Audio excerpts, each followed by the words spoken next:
नमस्कार। सिद्धि हिंदी विद्यालय और सिद्धि इंग्लिश स्कूल के यूट्यूब की चैनल में आप सभी का मैं हर्षद जानी हार्दिक स्वागत करता हूँ। कक्षा 12वीं विषय अर्थशास्त्र लेकर मैं पुनः एक बार नया वीडियो लेकर आपके सामने उपस्थित हुआ हूँ। जैसे कि आप लोगों को विदित है कि यदि आप लोगों को ये वीडियो पसंद आता है तो अपने अधिक से अधिक ग्रुप में इनको लाइक कर, सब्सक्राइब कर, शेयर भी कीजिएगा, ताकि अभी भी किसी विद्यार्थियों तक अगर ये वीडियो नहीं पहुंचा है तो हिंदी माध्यम के विद्यार्थियों तक ये अर्थशास्त्र इकोनॉमिक्स 12वीं का लेसन पहुंचे, ताकि अधिक से अधिक बच्चे इनका लाभ उठा सकें। लेसन की शुरुआत करूं उससे पहले हर बार की तरह अपने वीडियो की शुरुआत हम नए सुविचार के साथ करेंगे। एक बहुत सुंदर सा सुविचार है कि अगर आप बहुत बुरे वक्त में गुजर रहे हैं तो चलते रहिए, रुकिए मत, क्योंकि ये बुरा वक्त एक दिन ज़रूर गुजर जाएगा। मैं जिस वैश्विक महामारी की बात कर रहा हूँ वो वक्त भी हमारा बुरा था, जो शायद धीरे धीरे निकल चुका है और कुछ एक समय में वो पल भी निकल जाएगा। आइए हम सब मिलकर प्रार्थना करते हैं।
सभी विश्व का कल्याण हो, इसी विश्व कल्याण की भावना के साथ लेसन नंबर हमारा जो चौथा चालू हुआ है, जिसका नाम है बैंकिंग और मौद्रिक नीति। लेसन के संदर्भ में हम लोगों की बात चल रही थी। इससे पहले हम लोगों ने जो लेसन के संदर्भ में अलग अलग मुद्दों पर बात की थी, उन मुद्दों की मैं अगर बात करूं तो हमने अब तक क्या क्या सीखा है।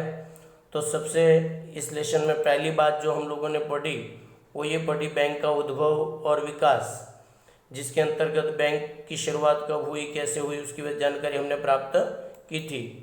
उसके बाद हम लोगों ने बैंक का अर्थ, उसकी परिभाषा, अलग अलग विद्वान बैंक की परिभाषा क्या देते हैं, उनके बारे में भी जानकारी हमने प्राप्त करने का प्रयत्न किया।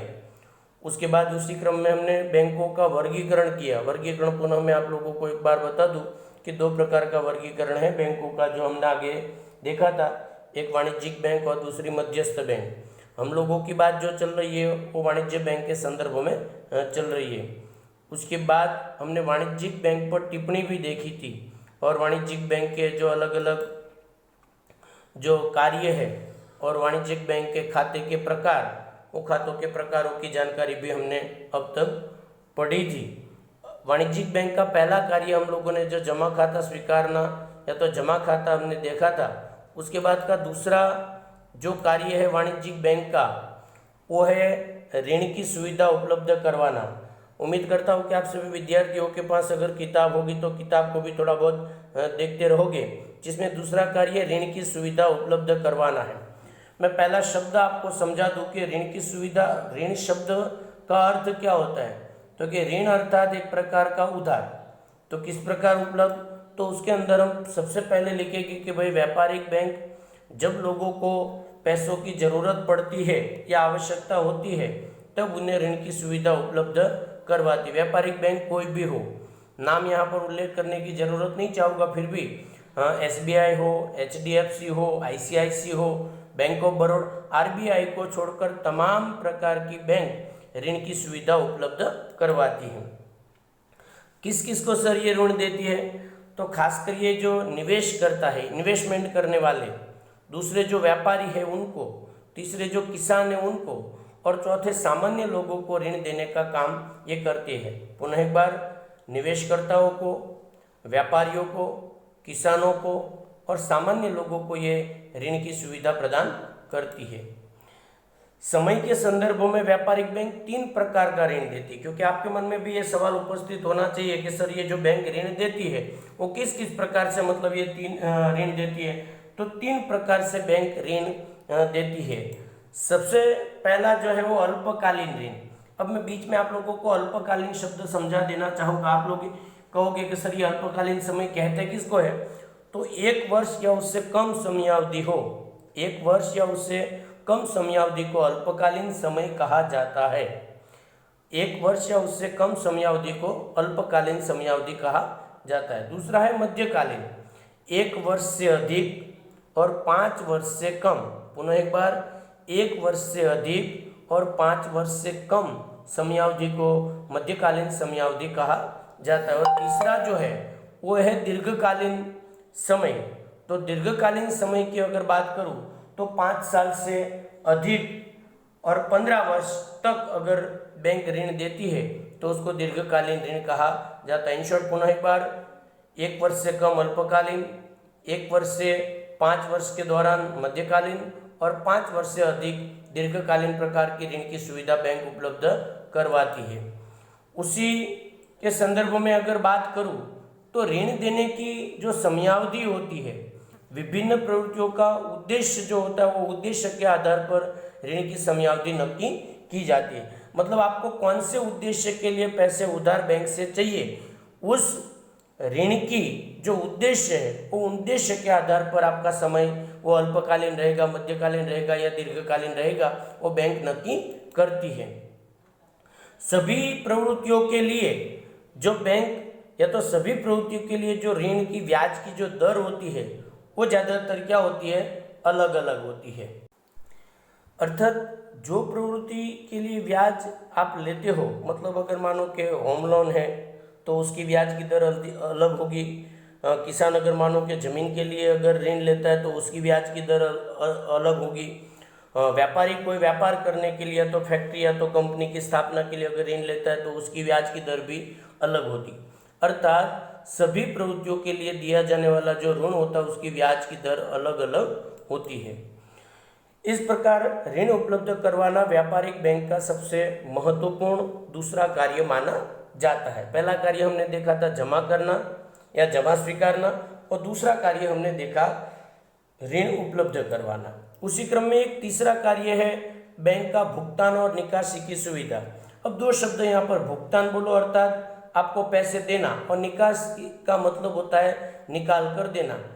तो इसके अंतर्गत सभी व्यापारिक बैंक लोगों को जमा पैसों का भुगतान की और निकासी की अर्थात निकालने की सुविधा देती है। मतलब कोई भी बैंक ऐसी नहीं है कि आपके पैसों को निकालने की या तो भुगतान करने की सुविधा न दे। अर्थात सभी बैंक इस प्रकार की सुविधा उपलब्ध करवाती है।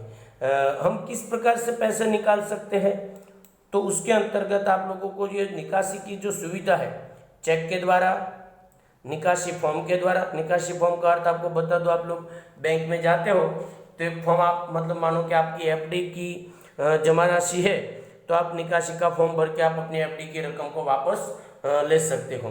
ड्राफ्ट के द्वारा, डेबिट कार्ड के द्वारा, क्रेडिट कार्ड के द्वारा, एटीएम के द्वारा और इंटरनेट बैंकिंग के द्वारा आप लोगों को भुगतान और निकासी की सुविधा प्राप्त होती है।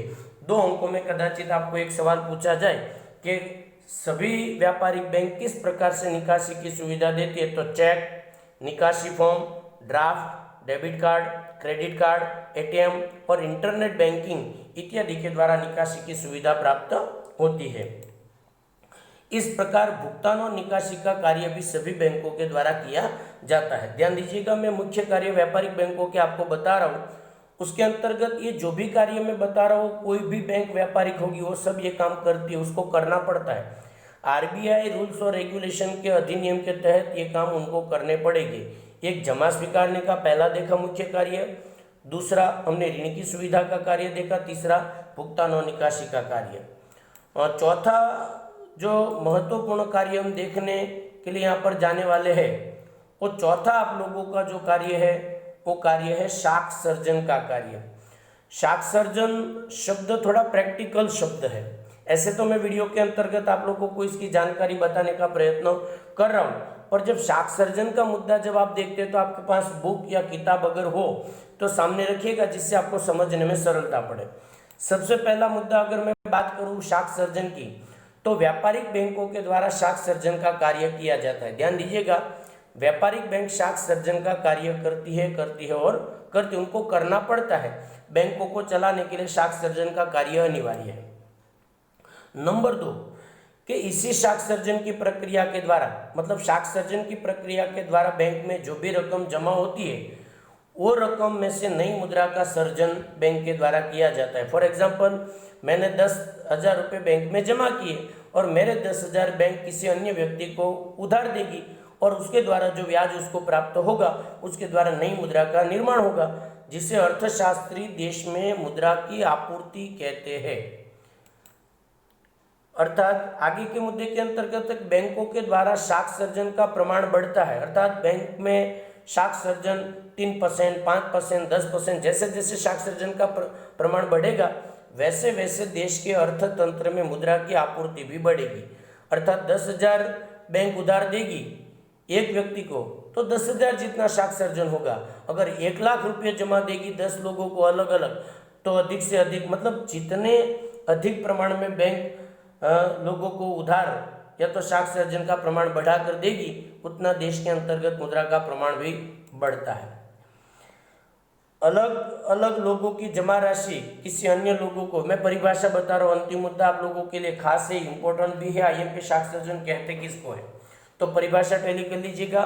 अलग अलग लोगों की जमा राशि किसी अन्य लोगों को उधार देकर ब्याज के द्वारा जो अधिक से अधिक पैसे बैंक के द्वारा कमाए जाते हैं उसे शाख सर्जन कहते हैं। पुनः एक बार, अलग अलग लोगों की जमा राशि अर्थात रमेश, सुरेश, सौरभ या तो कोई भी, दिलीप या तो राकेश, सभी की अलग अलग जमा राशि को बैंक अन्य लोगों को ब्याज देकर उधार दे देगी और उसके द्वारा जो अधिक से अधिक पैसे बैंक में जमा होंगे उसको अर्थशास्त्र के संदर्भ में शाख सर्जन कहा जाता है। इसी क्रम के अंतर्गत इस प्रकार शाख सर्जन की प्रक्रिया जमा पैसे में से अधिक पैसों का निर्माण करने की प्रक्रिया मानी जाती है। अर्थात 10,000 रुपये जमा हुए हैं तो 10,000 रुपये में से अधिक ब्याज कैसे कमाया जाए उसको शाख सर्जन की प्रक्रिया कहा जाता है। उसी के अंतर्गत ये शाख सर्जन नक्की कौन करता है सर, तो शाख सर्जन की प्रक्रिया या तो ब्याज की दर आरबीआई के द्वारा नक्की की जाती है। माफ कीजिएगा, यहाँ पर नक्की नहीं, नक्की शब्द समझना है। आरबीआई के द्वारा शाख सर्जन की प्रक्रिया नक्की की जाती है। आरबीआई का अर्थ आप लोगों को मालूम है कि रिजर्व बैंक ऑफ इंडिया। लगभग शाख सर्जन की जो प्रक्रिया का ब्याज का जो दर होता है कि सर ब्याज का दर शाख सर्जन में तो कोई भी बैंक कुछ भी रखेगी, ऐसे कैसे चलेगा, नहीं। शाख सर्जन की प्रक्रिया की ब्याज की दर आरबीआई के द्वारा 3% से लेकर 15% तक की रखी जाती है। आरबीआई चाहे तो इस ब्याज की दर को 15% से 20% भी कर सकती है, लेकिन सभी बैंकों को आरबीआई की जो ब्याज की शाख सर्जन की प्रक्रिया की ब्याज दर है उसका पालन करना पड़ता है। उसी के आधार पर शाख सर्जन अगर आपको समझना है तो शाख सर्जन का सूत्र समझना पड़ेगा, उसकी तालिका भी आपको समझनी पड़ेगी। यदि आप लोगों के पास किताब है तो किताब सामने रखिए, तो मैं आपको थोड़ा बहुत हाईलाइट कर देता हूँ कि शाख सर्जन की प्रक्रिया होती क्या है और उसका सूत्र वगैरह। मैंने आप लोगों को एक तालिका यहाँ पर आप लोगों के वीडियो में दी है। शाख सर्जन का सबसे पहले सूत्र आप लोगों को लिखा है, क्या लिखा है थोड़ा ध्यान से देखिएगा कि प्राथमिक जमा राशि गुणा 1/में नगद रक्षित कोष। पुनः एक बार इनकी सूत्र को टैली कर लीजिएगा, टेंशन नहीं लीजिएगा, सूत्र आपकी किताब में ऑलरेडी दिया गया है। क्या है सूत्र के, शाख सर्जन बराबर प्राथमिक जमा राशि गुणा 1/में नगद रक्षित कोष का प्रमाण। अब सर हमें तो इसको समझ में आ नहीं रहा है तो प्रैक्टिकल थोड़ा समझाओ। तो देखो आप लोगों को तालिका दी आपकी किताब के अंतर्गत कि फॉर एग्जाम्पल अगर मानो कि ए नाम की बैंक है उसमें आपने 1,000 रुपये जमा किए हैं और 1,000 पर नगद रक्षित कोष का प्रमाण अगर 20% है तो 1,000 का 20% 200 रुपये माइनस हो जाएगा और 200 रुपये अपने पास रख के बाकी के 800 रुपये वो क्या करेगी, किसी अन्य व्यक्ति को उधार दे देगी। आगे वही 800 रुपये का 20% ब्याज निकलेगा 160, 800 में से 160 माइनस करोगे तो 640 रुपये आएंगे, वो नई मुद्रा होगी। फिर वो 640 रुपये किसी और को उधार देगी, उनके अंतर्गत से 20% वो माइनस कर देगी जिसका 128 रुपये होगा और उसके बाद 512 बढ़ेगा। मतलब इस तरह से अलग अलग प्रकार का जमा जो ब्याज का दर होता है वो बढ़ता जाएगा और वो 20% की जो जमा राशि है वो बैंक अपने पास जमा रखती जाएगी। अर्थात मानो कि आपने 1,00,000 रुपये जमा किए हो, यहाँ पर मैंने 1,000 रुपये का उदाहरण दिया है, आप मन चाह कोई सा भी उदाहरण ले सकते हो। अगर 1,00,000 रुपये का अगर आपने नगद रक्षित कोष लिया है तो उसका 20% अर्थात जो 20,000 रुपये है वो अपने पास रखकर 80,000 किसी को उधार देगी, फिर आगे बढ़ेगी। इस तरह से आप मनचाहा उदाहरण भी इसको प्रतिशत के आधार पर बना सकते हो। इस साक्षरजन की प्रक्रिया का जो टॉपिक है वो प्रैक्टिकल टॉपिक है। इसी के साथ बैंक के जो मुख्य जो 4 कार्य है वो चारों कार्य यहाँ पर पूरे हुए। एक 5वां कार्य है उसकी बात करेंगे, लेकिन हम अगले वीडियो में इसके बारे में बात करेंगे। इस वीडियो को देखने के लिए आप लोगों का बहुत बहुत धन्यवाद। मैं हर्षद जानी आप सभी को निवेदन करता हूँ कि please like, subscribe and share this video. और अगर वीडियो से रिलेटेड कोई भी आप लोगों को कन्फ्यूजन हो तो मेरे संपर्क नंबर आप लोगों को दिए 9825581539। इस नंबर पर कॉल करके आप अपनी क्वायरी भी कर सकते हैं। आप लोगों का बहुत बहुत धन्यवाद फ्रॉम सिद्धि हिंदी विद्यालय।